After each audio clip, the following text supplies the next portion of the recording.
All right, just a couple throws to get loose. You're so weird because like you throw it like this sometimes and it still like comes out hot.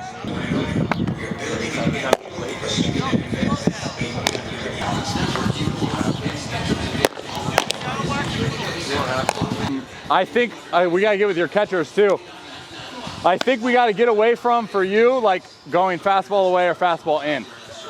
And just go like fastball elevate. Because I think sometimes like mentally for you, if you see like fastball away, like your body or your mind tricks your body into thinking it has to like kind of compensate. Sometimes the same thing for arm side. I'm more of just speaking out of like what I may see or think. It might not be true, but I think the simplification of just being like, hey, center cut, elevate down, will get you like, get your mind to think more linear, which will then organize, you know, the moving parts. Just another kind of little something to try.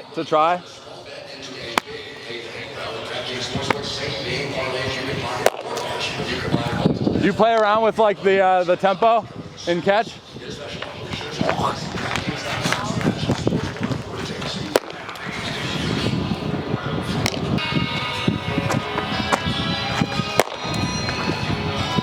So when you get to the pause, you kind of just want to see something, like pause. And now the descending move from this leg lift isn't just a fall, it's a load, right? So you want to load like that rear hip. So when you go down, it's here and it's, right? Just tease that in a little bit. Very good.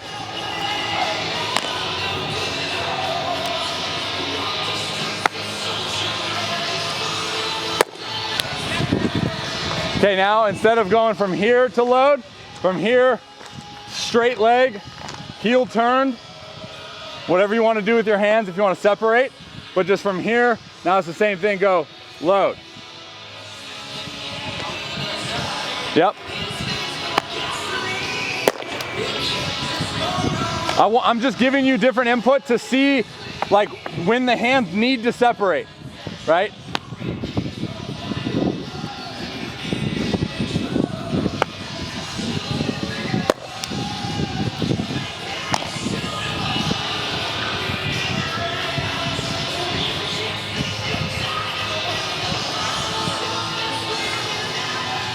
So that's a really good piece to like figure something out, because the ball, when you were here to then load and separate, was coming out way more like crisp than that one.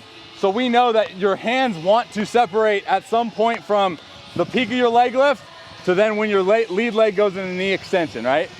So then you just take away that, right? So now we're leg lift here, and then get to the point where maybe you're like halfway down, and then take your hands out and then come to me.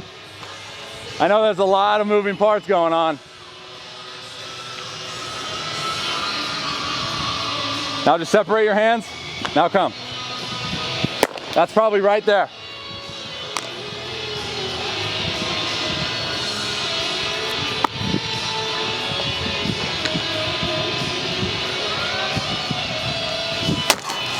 Ho ho! That's gonna be a good video clip there. All right, so we have a pretty good idea. I just wanted to give you that to know, like, all right, when do these need to go? All right, now what we're gonna do is we're gonna train more in like tempo and then blends. And I know you probably only know like one speed, so it's hard like lobbing it or whatever. But what I want you to do is kind of what we did last year with like feet, feet, feet, and then like 1, 2, 3, and then stick that landing with the drive leg. So here, boom, to me. And then blend that. I'll throw the ball back after like 2 or 3 reps, and then we'll blend it with just a leg lift.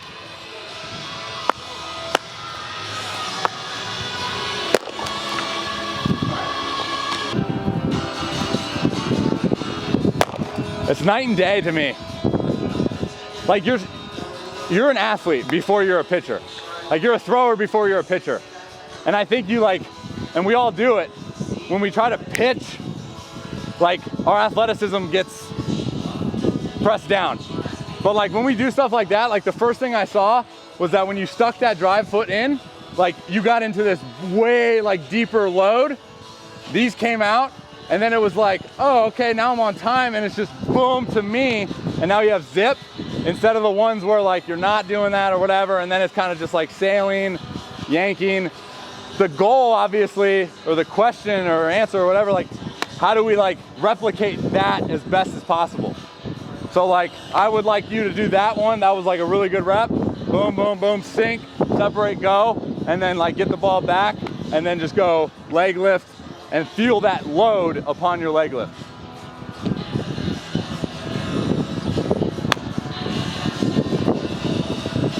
Yes. That's another thing too, is like feel that like when it does come out, that it's loose, right?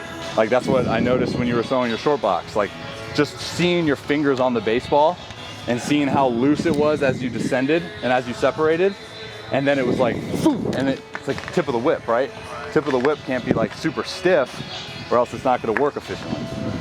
And then I think, again, like we all do it, we get in games and there's that tenseness, there's that like, the mindset gets tense, which then influences our physical self to get a little tense.